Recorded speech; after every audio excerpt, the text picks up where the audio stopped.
What is up, and welcome back to the Unfiltered Trainer podcast. It is the summer series, so your girl posts an episode every other week. And y'all, life has been a little bit hectic behind the scenes. I have been holding it together as best as I possibly can because I don't quite love sharing things that aren't positive unless I have a lesson that I have learned from it while I'm going through the thick of it. You usually don't hear me talk about things until they're over and done with, and I can figure out why exactly did I need to go through X, Y, or Z. And so that's where I've been at. Not gonna lie, it's really not easy. Being the kind of person that does the most is always constantly trying to achieve more, push themselves. It really is uncomfortable when you are in a position where you're placed around other people who think they're doing the most, and then you see somebody who's doing more than you, and instead of it being some like weird competition, which it shouldn't be, it becomes one. And so I've just been trying to like work through some things. I feel like being in Tampa, and I've said this on another episode, truly is like the universe, God, everything that could be above, pushing me to learn as much as I possibly can about myself, and then pushing me even further to understand, to comprehend, and then to utilize all of these life lessons I am learning, to utilize them as skills and where I'm going next. And so I shut down last week. Your girl, I tried to film this episode and I cried. And I'm sure I'll cry in this episode, not on purpose. But I started crying because I'm just exhausted.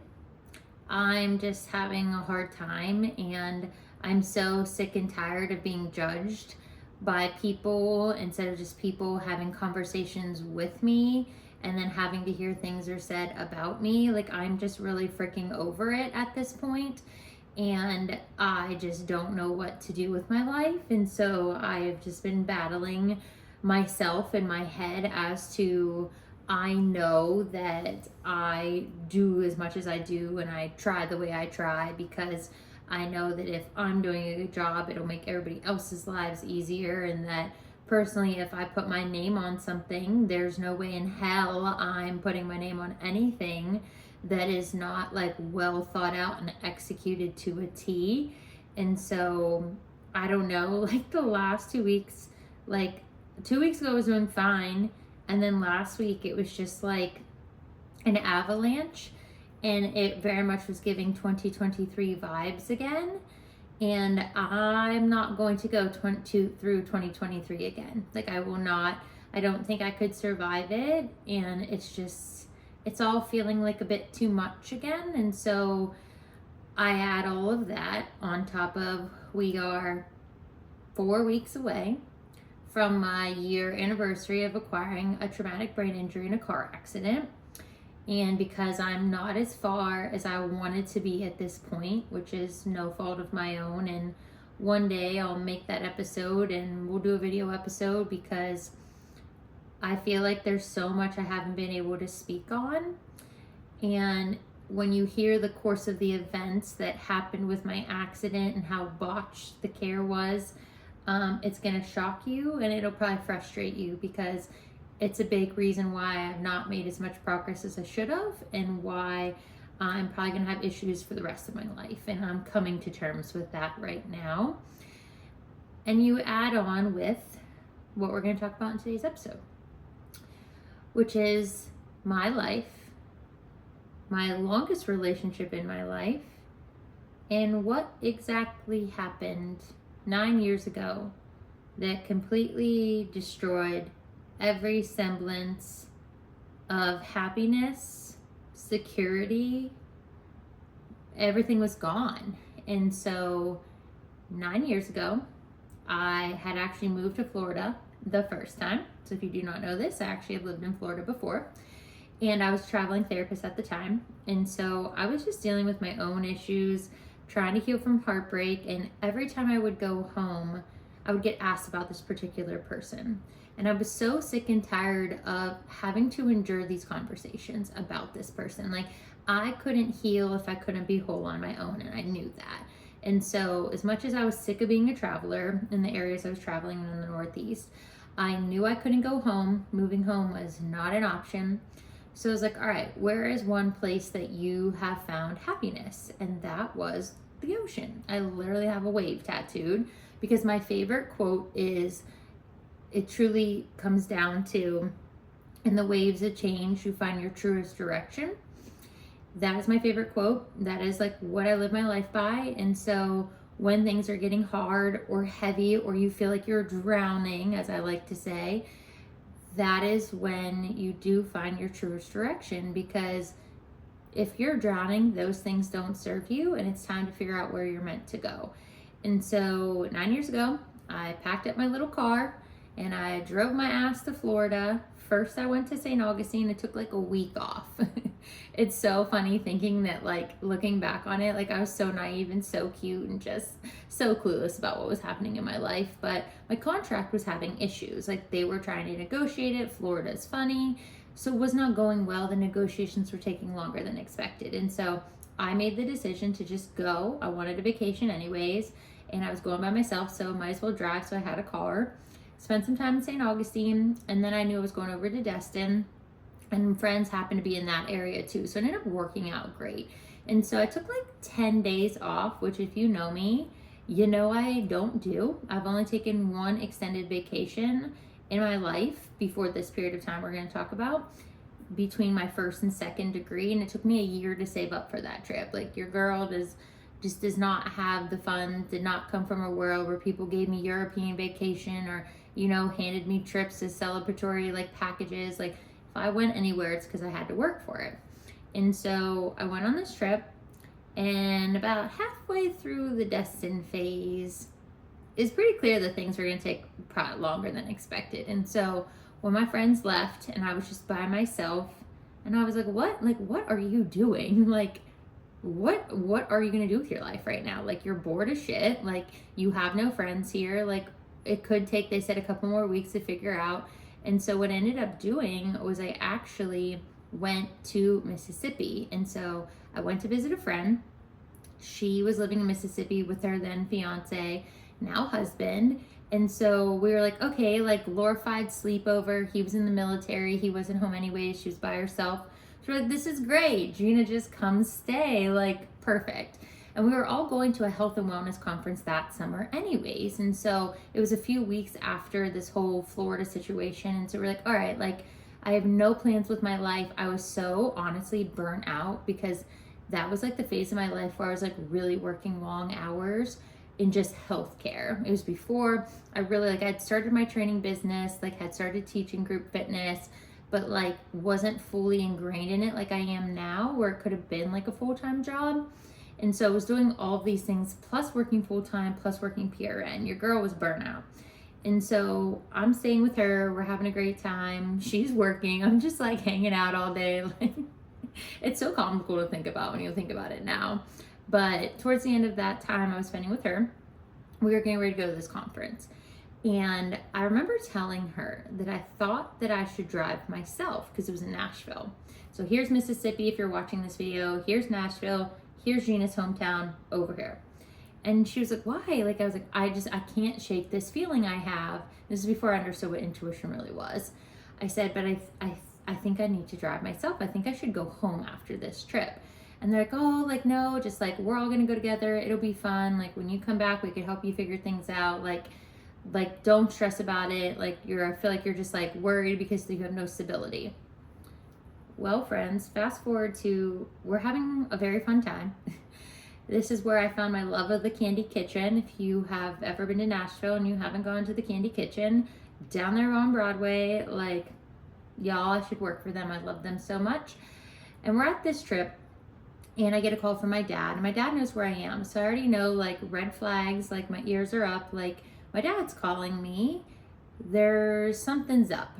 And the first phone call, he called me to tell me that my grandfather had fallen, and he was going to the hospital, but not to worry. Like, he just knew that every Friday I called my grandfather, and I was going to call, and he wasn't going to be home, and I was going to be panicked. And so I, took for what my dad said. My family had this thing at the time where we loved to sugarcoat the truth in hopes to protect people. And in turn, these things tended to blow up in our face, which you will see in a couple minutes. And so I'm already like stressing out. This is my grandfather. He was like my OG bestie. Like, here I am trying to have fun, and now I'm just panicked because I feel like I shouldn't have left to begin with, because I felt like I was just running away from my problems, which is what I did back then. That was my MO. If things got hard, I just moved somewhere. And so here I was, like, feeling really bad because I thought I could have helped him somehow had I been home. And so the next day goes by, we're at this conference, and I get a call from my brother. And it's like the last day of the conference.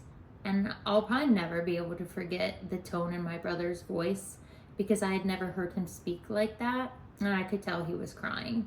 And he was telling me these things about our grandfather, how we didn't really recognize him, and his like these different like mannerisms and things, and just how depleted he was. And I knew, because, work in physical therapy, and I do a lot of stroke patients, and I knew exactly what was happening. And so I was like furious, because I knew my family had like tried to be nice and help me, but instead, like, I could have been home for this moment. And so obviously I'm mad, because that's just like where I go. That's where my brain goes. And I tell him to put dad on the phone. And my dad gets on the phone, and I'm like, hey, like, what the fuck? Like, I can tell that something bad has happened. Did he have a stroke? And I could just hear my dad's voice. Like, you could just like see the difference in tone when he's talking to me. And he's telling me like, yes, this has happened. Like, they're trying to figure things out. Like, things are still looking good. You should be able to make a recovery and come home. But what they're all telling me and what I know does not equate to what the doctors are telling them. And so things had gotten really serious that day. I've had a couple conversations with my family, and like, it was bad. Like, I could tell like this was really serious. I needed to go home. And so that next morning we had packed up the car to go home anyways. I'm hysterical at this point, because of the next conversation I've had with my family is really bad. And all I could think was, here I was like selfish. I moved to Florida because I was trying to deal with my own issues. Now I'm having fun at a conference while my family is going through this stressful time, and I should have been there. And so we're starting to drive back to Mississippi. We're all frantically trying to find flights in Nashville, but because it's this huge conference, there are no flights. I cannot get home fast enough. So we drove back to Mississippi. I turned around, said my goodbyes, got in my car with all my belongings packed to the brim, and drove home. I drove from Nashville to Mississippi back to Pittsburgh 24 hours straight.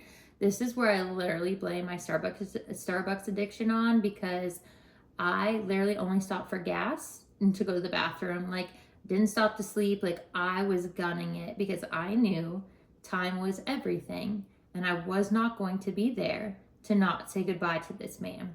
And so I drove through the night, drove straight to the hospital. He was at our local hospital at first. And I'm like, it's like something out of a horror movie. I'm sprinting down this hallway. Like, there's no way in hell I'm not going to be there to see this man. And I turn the corner, and he's in the rehab gym. He's sitting in his wheelchair, slumped over. And I just knew. And I like get choked up even like thinking about it, because in that moment, I wanted to turn around and like compose myself, but he saw me. And his little face lit up when he saw me, but his smile was not his smile. And that's how I think we both inherently knew, and just looking at each other, both knew that in this moment, everything had changed. And so I, of course, as positive as I can be, run over to him, give him the biggest hug, sit down. Like, something I like really big with working with patients is I never stand over them in a wheelchair. I never want to be like overpowering to them. So I get down on his level, and I'm talking to him. And the poor man looks so sad. And I just feel bad, because, you think that you can save the people you love. And my thing is, all I do is take care of people. That's what I'm good at. And so the fact that I wasn't there to take care of him really still eats away to me at this day, even though this could have happened at any time, no matter where I was living, no matter what I was doing. And so over the course of the next couple weeks, we would spend our whole life at that hospital. And as the days are progressing, they're long, they're intense. There's a lot of conversations, a lot of attempts at rehab. He tried to walk. I'll never forget the day they asked me to walk with him. And it was so taxing for him trying to walk along the hallway because he didn't have a whole use of his one side of his body. And I just remember being so sad for him because here's this man who had been independent his whole life, taking care of his family, done a wonderful job. And just like a split second, his whole life is done. Everything he's ever known is gone. And so things are getting worse as this scenario is progressing. And it's becoming very obvious to me that this is not what I was told in the beginning. And so they do another scan, and I have a conversation with the doctors. I'm looking at the scans. They're looking at the scans. I know what I'm looking at. And I tell them, you need to talk to my family. And they just kind of look at me because they know they're about to have one of those hard conversations no physician wants to have. And I dead stared at this person and their team, and I said, listen, you and I both know what those scans say. That man is never going to make any sort of recovery. He's going to be a vegetable. He's never going to have any quality of life again. I said, so you need to explain to my family what's really going on here because they think they're taking him home. He's not going home, and you and I both know that. And so I think they were just so taken aback that here's somebody really advocating for their family that knows their shit, and I know I'm right, and they know I'm right. And so they pulled my family aside, and it was a terrible conversation because here I am being the bad guy, having to explain to my family that this idea in their head is not going to happen.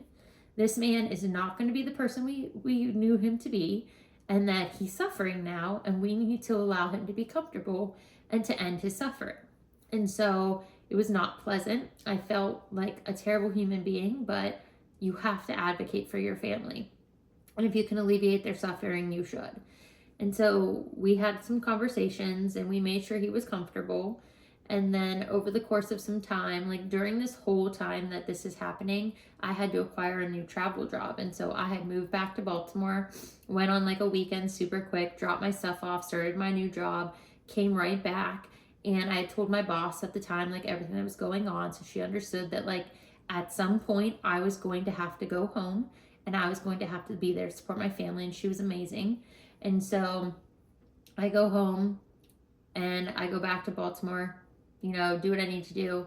And I get the call when I'm at work. It's towards the end of the week. And at this point, he was kind of in a vegetative state and things had taken another turn. And my dad called to tell me that it had gotten drastically worse fast and that I was going to be saying goodbye over the phone.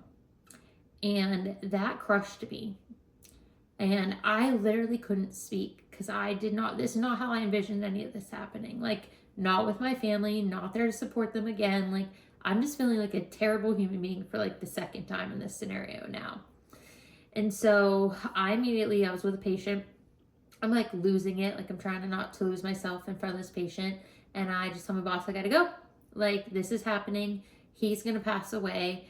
I need to go right now. And so I rush home, grab my stuff, get in the car, and I drive the 6 hours back to Pennsylvania. And every hour, I'm getting a call from my dad, hey, this is it. And I literally flipped out at one point because I was listen, I can't handle this. If he's gonna pass and I'm not gonna be there, that's just how it's gonna be. But if you keep calling me, I keep thinking it's happening and I have to keep pulling over because I know if this does happen, I'm not gonna be able to drive. I'm going to lose it. I knew this was coming. And so they stopped calling me for a little bit. I got to town and I told them hey, here's my ETA. At this point that week, he had gone from the local hospital to a hospice center. And so I was meeting my family in Ohio where he was at a hospice center. And my cousin and my brother were there to receive me outside in the parking lot. And I'll never forget that moment because it was the moment I think we all knew was coming. The moment that none of us wanted to accept. So they meet me in the parking lot and we just kind of hug each other. We all know what we're about to do. And so when I get upstairs, there's a whole line of my family. They've already said their goodbyes. He was only supposed to make it an hour when my dad called me when I was first at work. And he ended up making it, which is just crazy to think about, until the last family member that could make it in town made it in town. That man was the most selfless person I had ever met up until that point. He did everything for those he loved, for his family, and this was his last selfless act. He waited until everybody that could be there was there. And when my cousin got there, he held his hand. His dad told him that he was there. And my grandfather passed minutes after that. And the coming days after that were just brutal, to say the least, because this man meant the world to me. And so here we are as a family, like losing your patriarch, like this was a big one. Like this was huge. And I thought, like, okay, like this is what you have to deal with. Like you have to accept this, like this is where you're focused at. And so we went through the whole funeral thing, beautiful services. I was just besides myself. I was not speaking to anybody, like so angry at the world, angry at myself, just like was not well. And so I had another day before I had to go back to work. And then I headed back to Baltimore. And I was back in Baltimore for a few weeks, just trying to like piece together grief. I wasn't really talking to anybody. Something that is not my greatest trait is that when I am really overwhelmed, I just shut down and don't talk to anybody. And so in those next few weeks, that is what I did. And I talked to my family every so often. I talked to my dad. Obviously, my dad was having a super hard time because my dad had taken care of my grandfather. And so it was just rough for everybody involved because this was such a big loss, and it was like a slow deterioration, and it was awful to witness. And so what we didn't know was coming was just a few weeks after my grandfather would pass. I had a day, it was a Monday, and I'll never forget this day. I was not well that day. And I remember as the day progressed, something internally was wrong with me, and I couldn't shake what I was feeling. And so as the day progressed, I had finished my job at work. I got home late that day. It was almost 7. And I remember thinking, like, I'm so exhausted, I just need to lay down. And I'm not kidding you that my head hit the pillow and the telephone rang.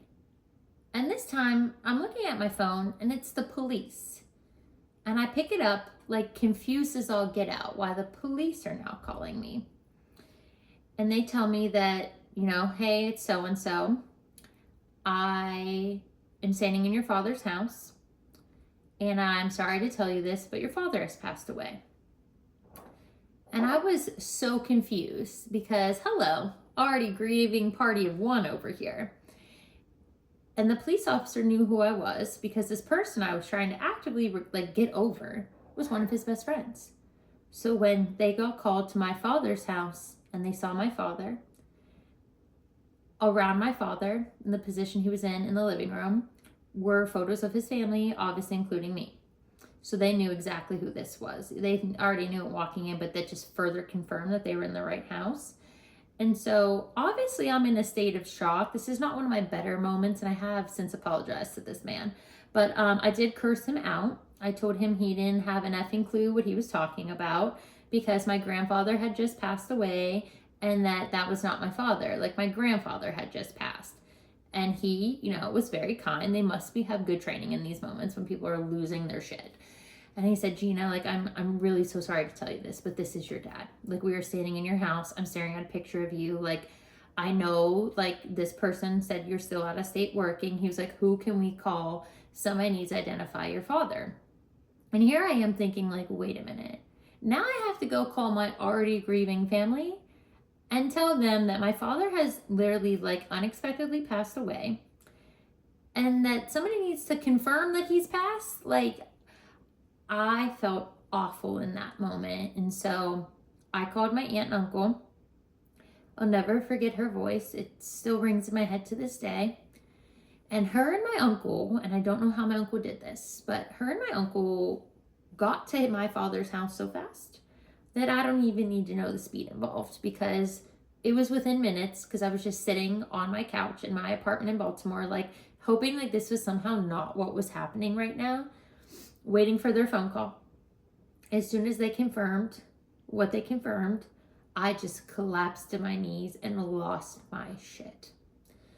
And I couldn't function because I couldn't understand what was happening in my life. Like, we just lost my grandfather.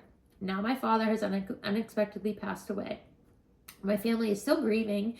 Now we're going to have to deal with an unexpected loss, which there's no comparison of grief, but let me tell you, it is a special level of hell when somebody passes away unexpectedly.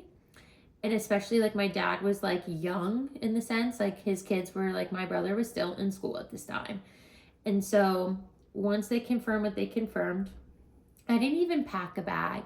I think I was literally in such denial or like shock. I don't really quite know what was happening to me in that moment. But I grabbed my keys and just got in the car. I didn't even think like, hey, you should have pack a bag, like you're gonna be gone. Nope, your girl just got in the car and I just left. I texted my boss and I was like, hey, truly, like, you're probably not gonna believe me, but my father just dropped dead. Like, I'm leaving. I don't know when I'm coming back. And like, her text, she was like in shock for me. She was like, truly, you've got to be kidding. Like, what is going on? She's like, I'm so sorry. Like, don't stress about work. Just go home. And I'm like forever grateful that that was my boss at the time, because this is just like the second part of what happens when I'm working there. And so I get home. I drove to my grandparents' house. Our family had met us there. Thankfully, my cousin had brought a friend to go get my little brother at school. So by the time I had driven from Baltimore to Pittsburgh, they had gone and got him. It still just tears me up because my brother was in college. And when my cousin went to go get him, he saw him in class. He knew where he was at. They'd gone to the same school. And so when he was waiting for him to come out of class, my brother thought that they were playing a joke on him. And he thought it was like my dad. And so he asked, like, where's dad? Like, this isn't funny. Like, I know you guys are just pulling a prank on me. And it took him a minute to recognize that this was really what was happening. And so they drove him back. And so thankfully, by the time I got there, like, they were with him. And then he and I just like consoled each other. It was just awful, honestly. And so obviously when you have a family that's grieving, my father, it was just us, his kids, my brother, my sister, and I, and our family. So I had to, with my siblings, like, plan a whole funeral, which is not something that, like, when you're that young, you think you're gonna have to do. And the pressure and making sure that you make all of the right decisions to represent this person is just an insurmountable amount of pressure.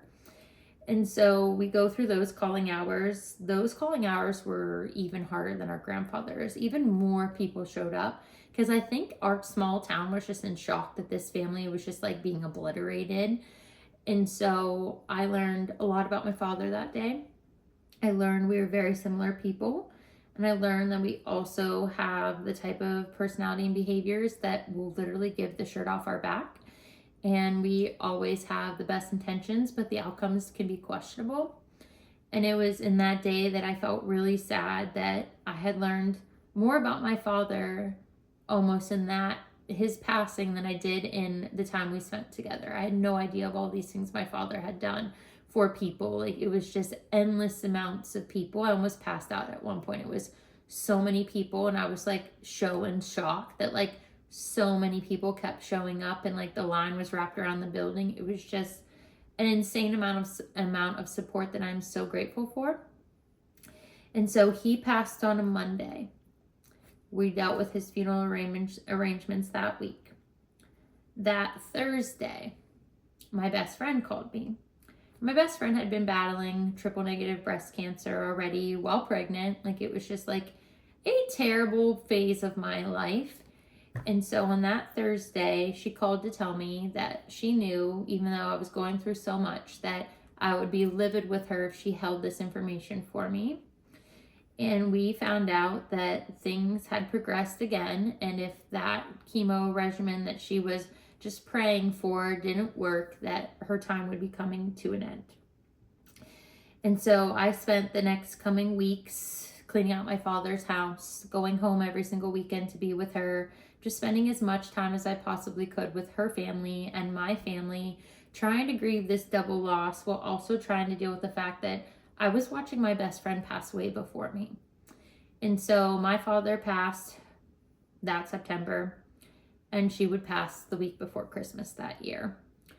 And it was just crazy because she had given up all of this time, brought us her son into the world, like given up her life to bring this child into the world.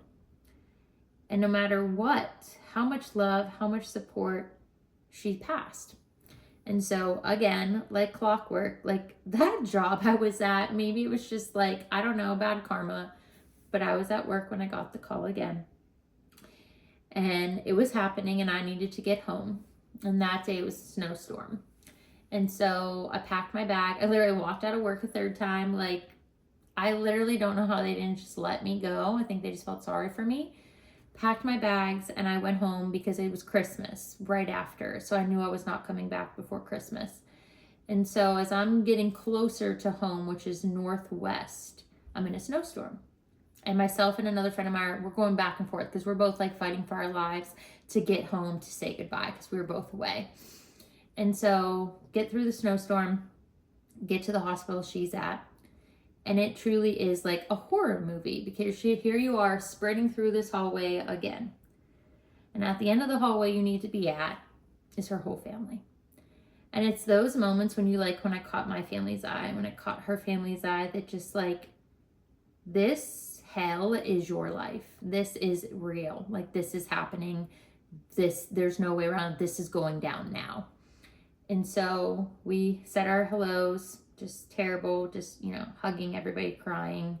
They walked me to her and I sat with her and I held her hand and just like pleaded with God at that point, honestly. Like, I literally would have given up my life for her because she had a 2-year-old. Like, she had so much to live for. She had fought her whole existence to bring a healthy child into this world and wanted just more time with her son. And I'm just pleading with God, like, there's no way in hell this is happening. First my grandfather, then my father, then my best friend. Like, this is too much for any human being to handle. And she passed away right before Christmas. So we had to go through her viewing and her funeral and then Christmas. And so I would zoom back to Baltimore after this. And as all of this is happening, this happened back to back to back. This scenario of grief did not end for 3.5 years because as all this happened, my aunt would get diagnosed with ALS.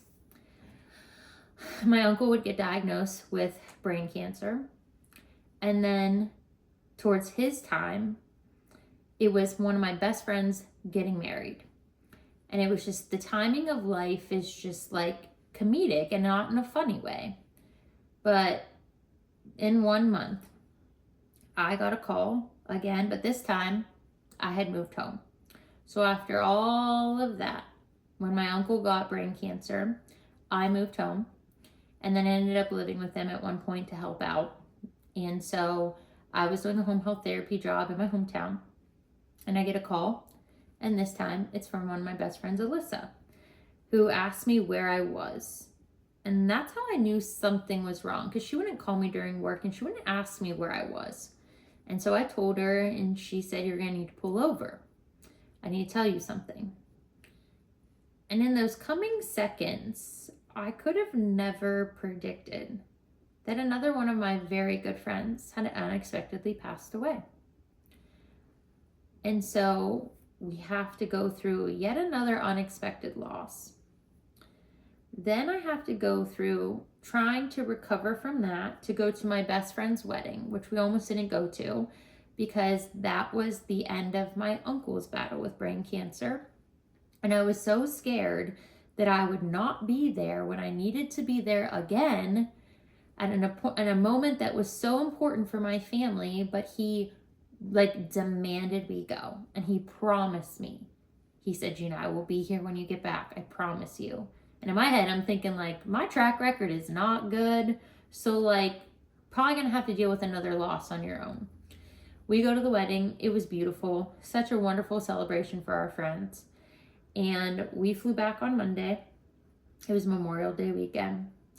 He made it one more day and we would lose him on Wednesday.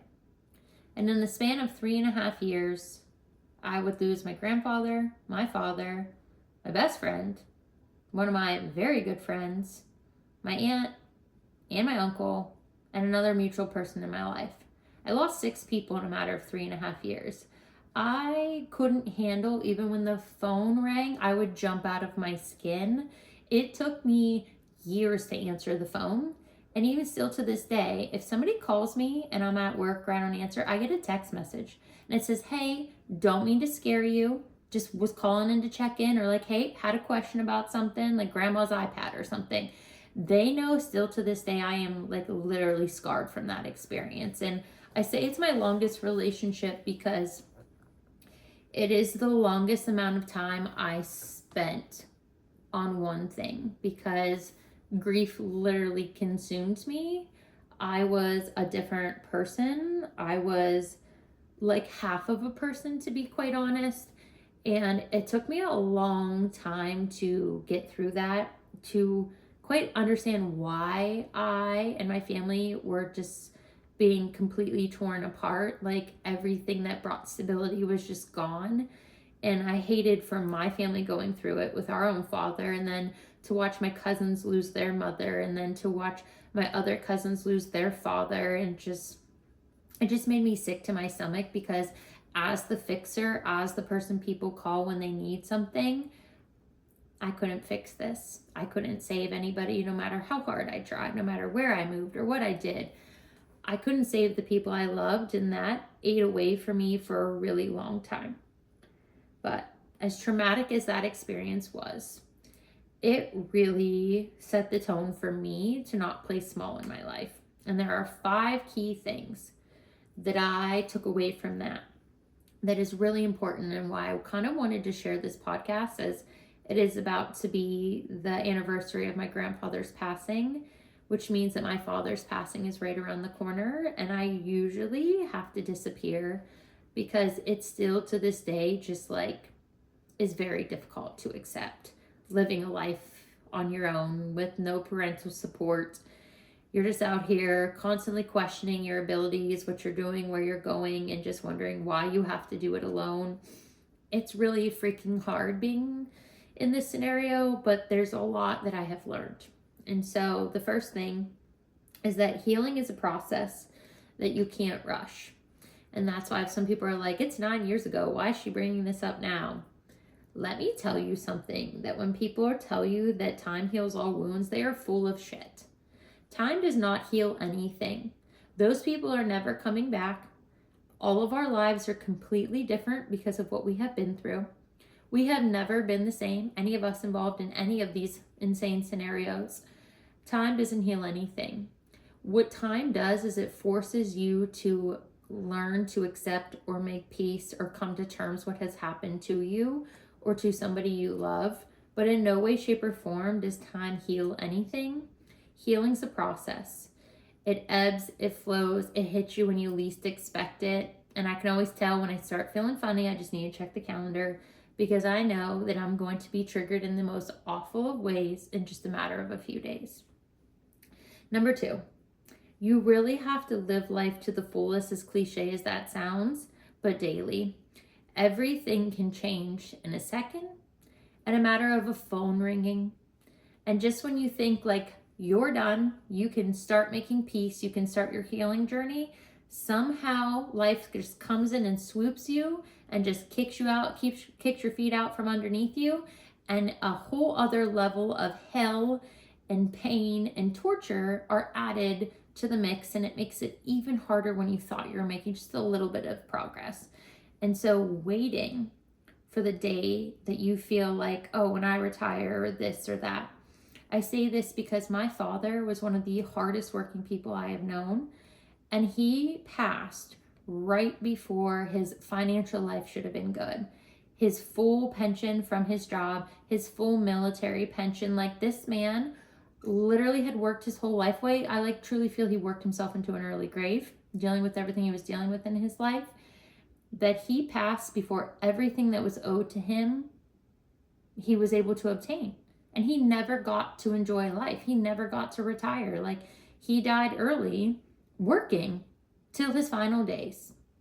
Number 3, those you love are everything.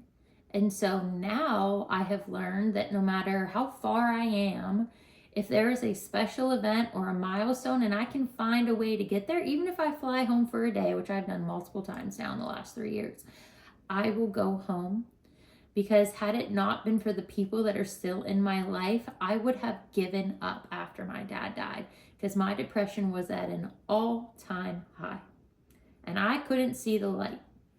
Thank God for my friend Adrienne, because she was a big factor in saving my life during that period of time.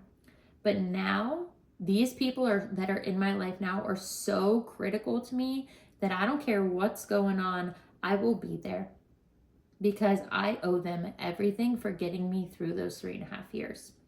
Number 4, you have to find some sort of purpose in life that can drive you out of the darkness. If I fixated on everything I don't have, how sad my life is, how different my life is, like everybody for the longest time was like, would always say, I feel so sorry for you. No shit. I feel sorry for me too, but I don't feel sorry for me as much as I feel sorry for everybody else in my life.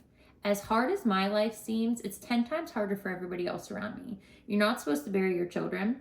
My little brother should not be without parents at that young of an age, losing both of his parents. Like, as hard as my life was, I look at everybody else that went through the same thing and I just feel sorry for them, because it affected, still to this day, all of us in such a way that has completely changed who I am and shaped who I am, and just my whole demeanor has changed because of all of this grief. But you really have to find purpose in life, because if you don't have something to strive for, to keep you motivated, to keep you going on the days where you have to shut down and you just have to like separate yourself from everything, if you don't have something to go after the darkness fades a little bit and you're trying to find the light, you will not survive what is happening to you. And that is kind of how all of this happened, because it is once things got a little bit better that I was able to really expand my business, and I started the website, and I started Gina Marie Fit, and I started like my courses and my company. And then it wasn't until getting forced when I was down here to like really reevaluate my life and go through the accident a year ago and realize how unhappy I was in my life, that I didn't really have a purpose last year. I really had nothing. I don't really know what was keeping me going last year. And now I have Sweating Together for a Cause. I have the podcast. I have some other things that are being planned right now. And I have the hiccups. You cannot hear that. I have the hiccups right now. This is hilarious. But we're almost done. I have purpose in my life right now. And as sad as I am, and as hard of a time as I'm having, and as much as like I have a hard time with people judging me and like misunderstanding me, I feel like it's what a lot of it is. I have so much purpose that no matter how low I feel, giving up now isn't an option like it was 9 years ago when I really wanted to. And lastly, your past, it can't rule your life. It can't dictate your life. It can't be your life. Your past is a means and a chapter in your life that can help define your future. It is what you lay the foundation upon for you to be a stronger, better version of yourself. But if you stay in your past like I was, which is why I moved to Florida the first time, I let a situation that didn't even deserve my energy or my effort define me for so long that I lost the period of my life. Don't let your past define who you are. Don't let it dictate your present. Let it be the layer upon which you build a better quality of life, but don't let it define you. This grief, this life will always be part of my story. These people mean the world to me. I will grieve for the rest of my life. But in no way, shape, or form do I let it define my entire existence anymore, because I would be doing them a disservice if I didn't live my life. It's hard, especially if you're in the thick of it right now, you're going through it, to be able to see the light in these circumstances. But I've had these little scenarios over the last so many years, especially the day of my accident, where I fully believe that I will see those people again, because I've had moments like my accident where I kind of like braked a little bit before the impact happened, just like something told me to slow down, where I feel like they are truly helping guide me in this life and protecting me. And so that might be woo-woo to you, and it might not be your belief system, but I just carry in my heart knowing that I might not be able to call heaven right now, but I pray for the day that I will see those people again. And I will finally get to tell them just how important they were. And hopefully we'll get to tell them all the things I've wanted to say over the last 9 years since they've passed. And for the other family members since the last 5, almost 6 years. There's a lot of things I wish I could say. And I just pray for the day that I'll get that opportunity. But as always, with this podcast, I always believe in being vulnerable and being honest, sharing the truth, not sugarcoating anything for anyone, because life isn't always rainbows and butterflies. It isn't always inspiring or motivating or empowering. Sometimes life is going to kick you in the ass, and it's going to leave you questioning your complete existence. All I can tell you as somebody on the other side of that chapter is that there were so many valuable lessons along the way. And instead of letting it define me, it has truly guided me into being who I am today. And it is a good reason why I never slow down. I keep striving to be better for them, because of them, and because of everything I've lost. And so don't forget, even in the darkest of times, don't forget to turn on the light. That's from Harry Potter, if you don't realize, but it's the God's honest truth. If you're going through it, whether it's grief or loss or depression or anxiety, or you're on the outs with a job or a friend group, and you just can't figure out your footing, don't give up. Know in your heart of hearts that better, truly more aligned days are coming to you. They're in your favor. You just have to persevere and have the resilience to never give up. I'm living proof it's possible. And if you need somebody to support you along the way, feel free to send me a DM, and I would love to hear your story, because grief isn't easy, neither is life. But it's a hell of a lot better when you know you're not alone and you have somebody in your corner. All right, y'all. I hope this was helpful. I hope you learned something from this. As always, stay tuned, and we will chat soon.